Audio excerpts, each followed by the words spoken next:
We always do this on a Monday so far, always all 3 times, when we're exhausted from the weekend. Right. So what did we do this week? So much. We played at the Rialto Theater. We had a student band showcase. Yeah, oh my God. And we hung out with Tyler, our friend Tyler, bass player. Yeah. And you had a recording session. So I'm not even sure what the theme is. Tons of recording. Yeah, I don't know what we did. But it took a whole week. Let's start with the Rialto Theater.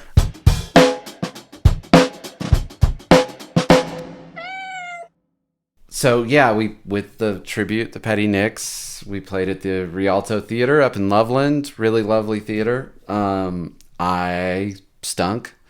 It was so bad. That was so bad. I don't know. I was rushed the whole time. Rushed before the show, getting ready for the show. We had a guitar tech. We don't normally have a guitar tech, and she does a great job, but, spent most of my time before the show getting that set up, not getting myself mentally set up. Right, and telling her which guitar you need when. Yeah, and, figuring out where that was going to be positioned and all that stuff. And so I was just, I was off balance. And then, and then they delayed the show 5 minutes or something. Yeah, which was fine. Fine. But. Yeah. We were in the green room, which, by the way, is the nicest green room I've ever been in. Oh, it's an unbelievable green room. It is up a flight or 2 of stairs, but yeah. Yeah, that's right. It's like a ways off the stage, then out a door, and then up a flight and a half of stairs, and then across a hall and into another door. So yeah, we were it's all like hanging 300 yards. We were hanging out in there, and we heard over the PA our intro video come on, which is only about 60 seconds long. And we didn't hear it until the music kicked in. Oh. The little, where it swells up and the talking. So we had 30 seconds? We had 30 seconds. So... So we all rushed downstairs. Not ideal. Yeah, and I think I never recovered from that mentally. Yeah, being in the right headspace before everything starts it can't be overrated. I really learned I need to be more protective of that. You get lazy as a performer. You do it as a job, it's not like a job like you do it 5 days a week, but it's part of your job. And you get kind of not even cocky. I mean, it just not worrying enough about really being in the right mental space. And boy, apparently do I need to be in the right space, because I know you do. Yeah. Whew. You're nervous before every gig. No, you're not. It's not that you're nervous. You don't get nervous about gigs at all. But you get very anxious, crazy. You cuss a lot. You're complaining a lot. You're very before every single gig ever. Yeah. That's just the way you do. That's never how you do gigs. That's my process. Yeah. I finally learned that. I kind of just have to put a little mental block up. Part of it is I've had it forever that my adrenaline kicks in.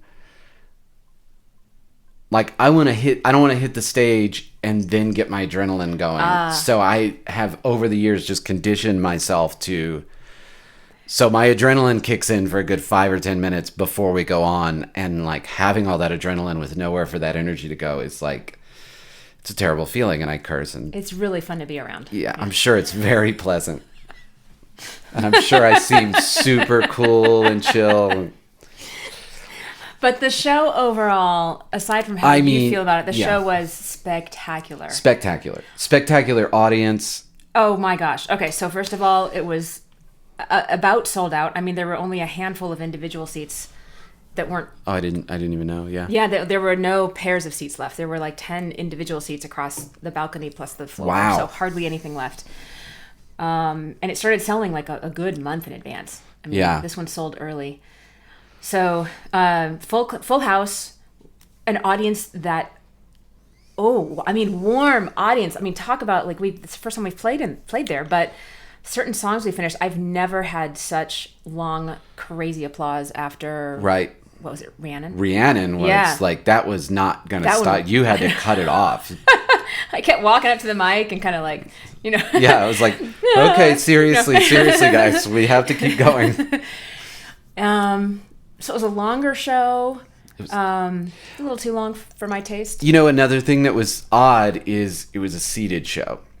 The Rialto is a theater, a real very nice theater, and they do a lot of actual plays and Right, they don't do only concerts. Comedians, and it's that kind of theater. Right. I mean, they do music too, obviously, but point being, it was a seated theater, and people would get up and try to dance, but that wasn't fair to the people who bought seats. So like there were people seated in the front row, and then there was a row of dancing people right in front of them. Right, so they kept making them sit down, which they should have. They should have, absolutely. But it was weird because we're not used to playing to a seated audience like that. Yeah. It's not like we've never done it, but... It's always a little, like, you can see people wanting to dance and not knowing where to do it. So and it made it a little more of a listening experience than a listening / party, have a good time, concert experience.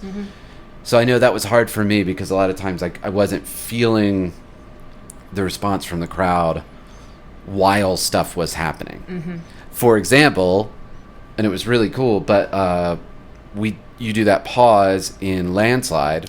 Yeah. Which is usually a big applause break. It's the normal pause that's in the song. At the end of the song, yeah. Yeah, at the end of the song. And we just stretch it, and usually it's an applause break. I mean, not, usually it's like, I stop, it's quiet for like 1 second, and then someone goes, woo, and then like there's a bunch of... Yeah, and you some amount of feel the crowd, clapping, and then it dies down, and I continue.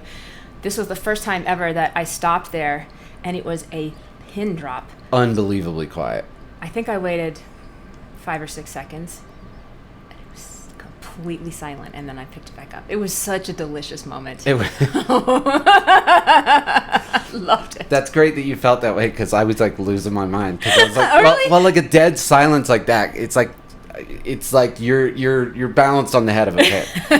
This is awesome and this is incredible and we're all in the same moment, and then like, is this going to be too far? Like, I mean, I knew we had them. I knew they were on our side. I knew you had them too. I just had that, like, suffice. I've said I was freaking out the whole show, so yeah. I was like sore the next day because I was standing awkwardly, because that's how like uncomfortable I was with the whole situation. I was just I was like standing weird, and so like my back and my legs hurt from like just like awkwardly standing. But don't worry, it was videoed in 8K, so we'll get to relive that forever, including a stereo camera for part of it. Yeah, like the two eyes, like the camera had two. I didn't even see that. You didn't see that? So we've got like a 3D camera for Spider, and it's going to be on the website soon. So cool. I hear. So you'll get all the awkwardness. I mean, I was bending notes out of tune. I'm not used to switching guitars every song. I switched guitars a lot with that show, but it was sort of every song, and oh man, there was just so much new stuff. Yeah, a couple new songs. You were switching guitars mainly for the looks, because we were videotaping, so we were trying to get lots of looks in this show. Yeah. So I had a couple extra costume changes. Julian had extra costume changes. Yeah. We were really doing it up. I guess one lesson to learn from that is, I think, and maybe some performers are great at it, I guess you have to gauge your own ability to do it, but and gosh, I've seen people do it. Now that I think about it, I've seen people do it all the time, is where you're just throwing too much new stuff at a show. Like, there's just too much new. There's new songs, there's new stage moves or new whatever, and you got to constantly reinvent it. But sometimes that first show, when it's like, let's have 10 things be different than they normally are. And it's funny, like, when you fine-tuned a show the way we have. I mean, it's been 7 years now, and it's not like it's been the same for 7 years, but we've gotten really comfortable with a lot of it, and it's not like it's not like I'm no longer used to change or responding on the fly. It's that I have, like, we've gotten so good at what we do that anything new, it doesn't make me uncomfortable, but it's just not like that super, like, I don't even have to think. I can just be in the moment, completely in the music. Yeah. I can, there's much less thinking. Right.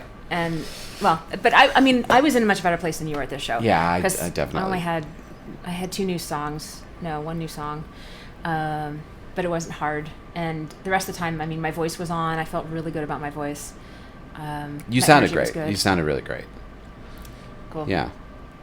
And it wasn't, I don't know. I had a bad night. Maybe that's what you can title the podcast. Justin had a bad night. Yeah. And you're going to say, oh, I'm sure it was fine. It was not fine. It was so embarrassing. Fortunately, I don't put you in my monitor at all. Yeah, oh, so it was horrifying. We'll see what Vic says when he reviews all that video and tries to make something out of it. Yeah. Woo! So. Yeah. So that was Saturday. Yeah, that was Saturday. Let's see. What else did I do? Saturday, I went straight to that gig from teen band rehearsal. So it was our last rehearsal of the teen band before our band showcase on Sunday. So that was really fun. We had 3 student bands from Performance High play at the Goosetown Tavern across from the Bluebird Theater. And these are all bands that are different combinations of students and teachers, or you know. Yeah. So the teen band is basically 2 female teen singers, and then the band coach Kenny/Alice is a bass teacher, among other things, and one of his bass students, who's not a teen, but she would love to get the experience. We had her playing bass, so it was her first ever bass gig. Right. She started learning how to play like 2 months ago. She killed it. Wow. She did so great. Wow. And then Kenny and I switched around between keys, guitar, ukulele, and drums. I didn't play ukulele, but I played 2 songs on drums, so it was it's the second and third songs I've ever played on drums on stage in my life. So that was fun. Wow. And again, I'm sorry. I'm sorry I missed it with the snow and everything. Yeah. It was hard to, Well, you had another and job. I was recording but that was fun. So that was the teen band, and then we had we have 2 adult bands. So one of the adult bands is just 2 lead singers, and then we a professional band behind them, and then the other band is made up mostly of actual Performance High students. Right. And this was the drummer's first gig with that band. Oh, that's right. That was Jake's first gig. Jake was awesome. He was great. Yeah. Sounded great out front. Mm-hmm. He was making that kit sound great. And that band gets better every time. Seth did amazing. Yeah. Seth on bass did great. Seth on bass did amazing. Yeah. Was so impressed with Joe's backup vocals. Oh, I mean, Joe's a monster. He's a monster. Yeah, he was really mixing so well with Brittany. Yeah, he's good at blend. Blending. That's the better word for it. Yeah. So that was a lot of fun. It went really well. Students always rise to the occasion, it seems. Everything sounded great. And I love that venue. That's kind of a not so fancy but perfect for us venue. Yeah. It's a great size, casual, easy, fun, low pressure. Yeah. So that was my Sunday. Your Sunday was recording, I think. Yeah. That was the day I did strings. Mm-hmm. So I stayed up super late Friday and Saturday night. Maybe one reason I didn't have a great show Saturday was I was up half the night writing string parts, which I don't normally do. Like, it was funny. I don't normally like score, but the string players were, or string player is a classically trained reader. So the easiest thing to do. She also has an unbelievable ear, Jenny Shea. But anyway, I had to score out string parts, and that exploded into being like 50 tracks of strings. Whoa. Yeah, it's pretty amazing. It sounded really cool, though. I loved how you talked about what you thought of when you were scoring this thing. Oh, right. Like your logic. Like, you said that she said that the voicing didn't seem to make any sense until it was all together. Right. And also how you kind of made it sort of dark. And I even felt that way too. She would play like one of the parts, and I would be like, before I hit playback and heard like the 3 parts together or whatever, I'd be like, oh no, what have I done? Like, have I totally screwed this up? Basically, it's a piano and vocal song, but obviously with strings in the back, and it is rather than being like a pretty female vocal, it's a male vocal, and kind of a pretty rock male vocal. I think of him as being like a throwback British punk. It's got sound, it's just got some grit, you know?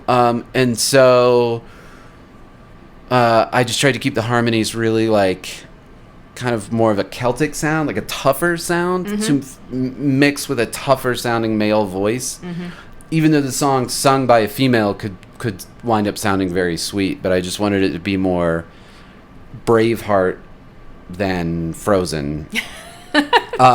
If it would have had like just super pretty strings and whatever behind it, it just would have seemed so.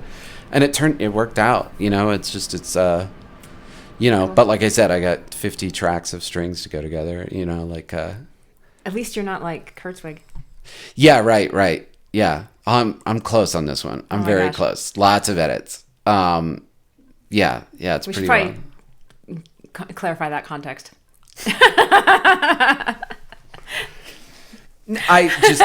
John Kurtzwig, who is one of my all-time best friends and mentor and a very successful music producer, is well known for, well, he's a genius, number one, and number two, he takes it to the limit a lot of times on putting stuff together. His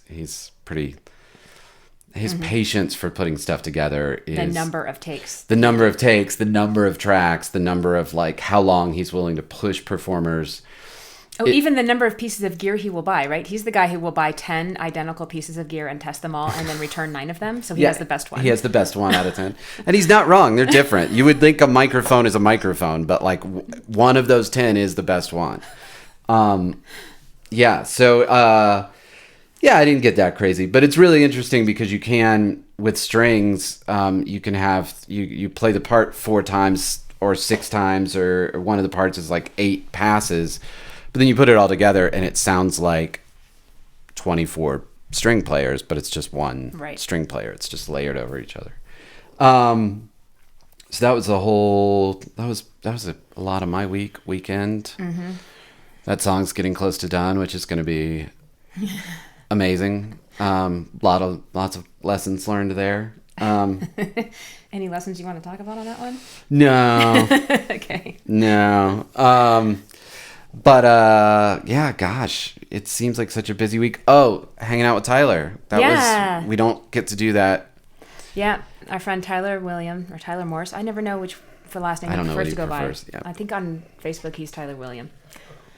So he's the bass player for a band called Murder by Death that tours for several weeks, a few times a year. And he just got back from writing an album with them in California. They were there for about a month and wrote an album. We used to play together in a cover band, Urban Dance Theory. And he was the bass player in AO for as long as after he was available. After I decided I didn't want to play bass and sing anymore. Right. And so we catch up really too rarely, but he's one of my best guys. I really love him. So he's like our best friend. Yeah. One of. You said it perfect. It's one of those people that you can not see or talk to for over a year, and then when you do see them, you can go right back to that level of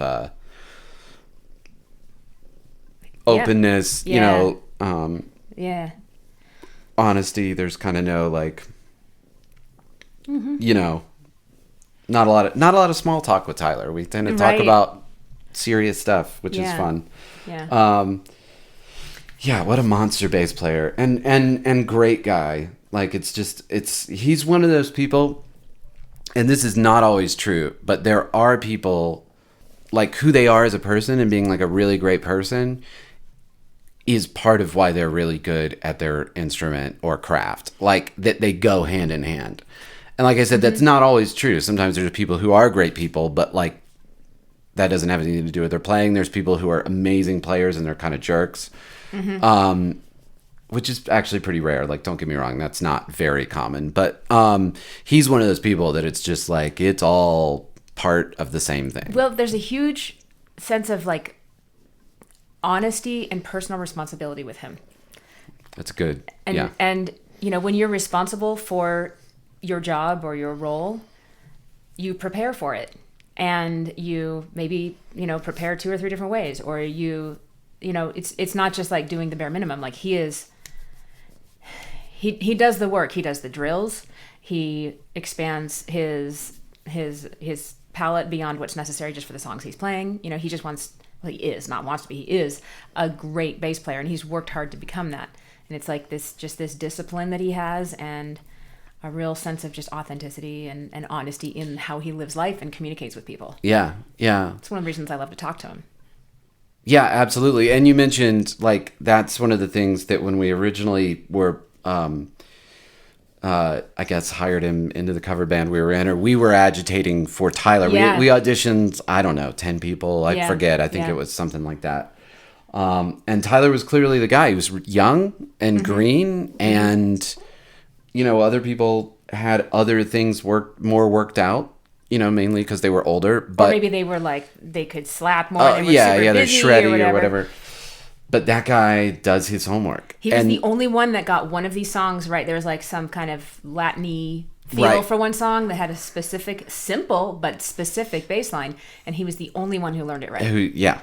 And like that's when both of us were like, if he does homework like that, like if he shows up that prepared, like that's what you want. That's more important than who's the best and whatever, who has the fanciest gear and but that was like, whoa, that guy like did his homework. And he just got better every gig. Like, it was so that cool was to work so with him. true. Yeah. Over those couple I remember that. Actually, I guess we weren't in the band together all that long.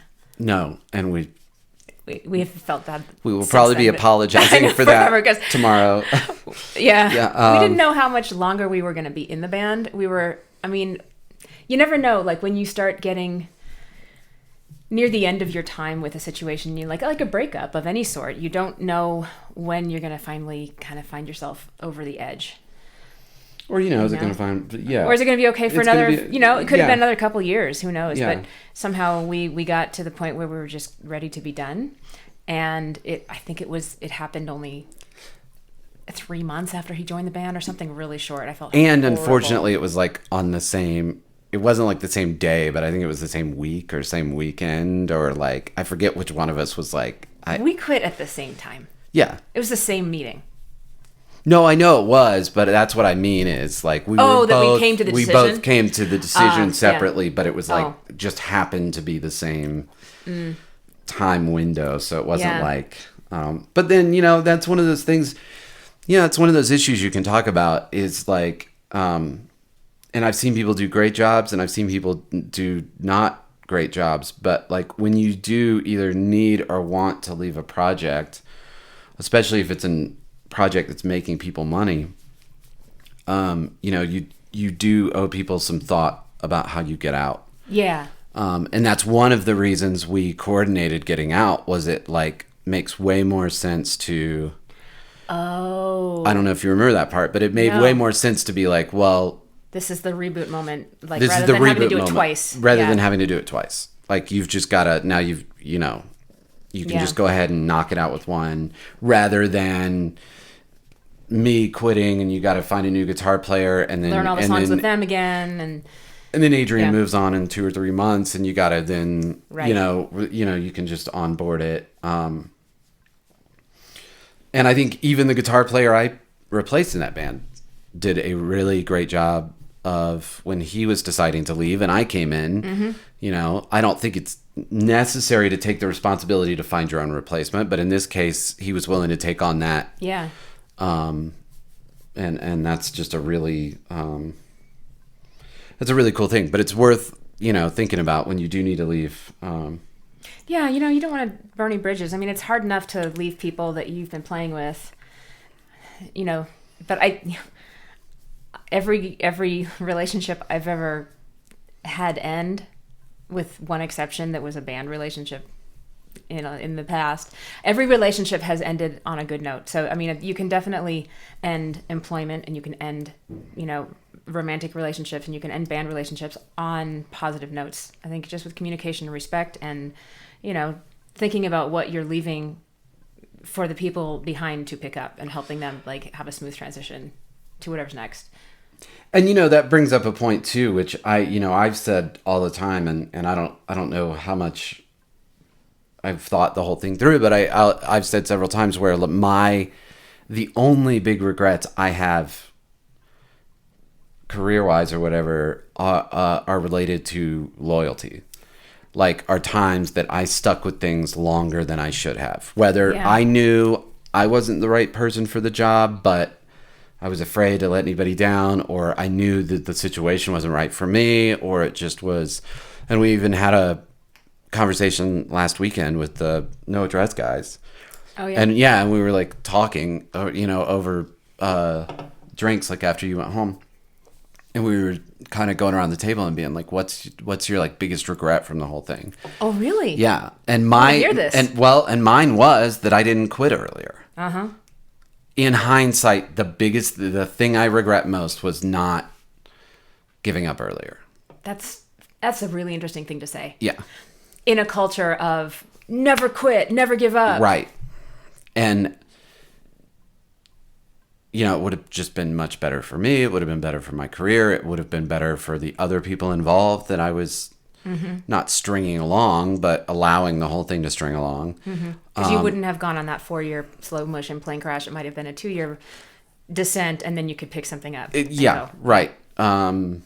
Yeah, or gosh, any number of things. We could have disbanded the band and started a new thing and been let's abandon the corpse of this, and we can't be no address because we're contractually obligated still, and we were trying to get out of that, right. And we could have just let's blow the whole thing up, let's call it something new. There's a million ways that sticking with it too long was a bad idea. Yeah. And trying to force it to re-happen for a year or two after the whole thing, so I think there's a real art to that, and I think I'll never be good at it or never understand it. But you see people who are really good at knowing when this is time for me to get out of this situation, and it's not always a bad thing. I mean, it can, seem like it leaves people in the lurch, or you can do it right and leave those doors open and not burn bridges, but. Yeah, I guess the bullet point is, we all think it's rah, rah, rah and stick with it and never give up, and it's no, there's times you should acknowledge that whatever it is has run its course. Yeah. Or that you've run your course with it. Sometimes, maybe you were the right guy for the job last year, but this year you're not the right guy for the job. And, in the long run, you can probably gain a lot of respect from people by knowing when that's true, or any of those situations. What about some of the other guys? Did they have any notable regrets that? No. I mean, they were all interesting, but they were much more specific, specific decisions, or trusting this guy, or making this or that decision about management, or, they were just a lot more case specific things, not. Not big lessons, just kind of we almost went with, I can't remember her name, which I'm super bummed about, because such a nice woman and a really capable manager, but she was, I think, maybe Soundgarden's manager, or Chris Cornell's, or Audioslave, or something, somebody like that. And that was one of the guys who was I've had such a good feeling.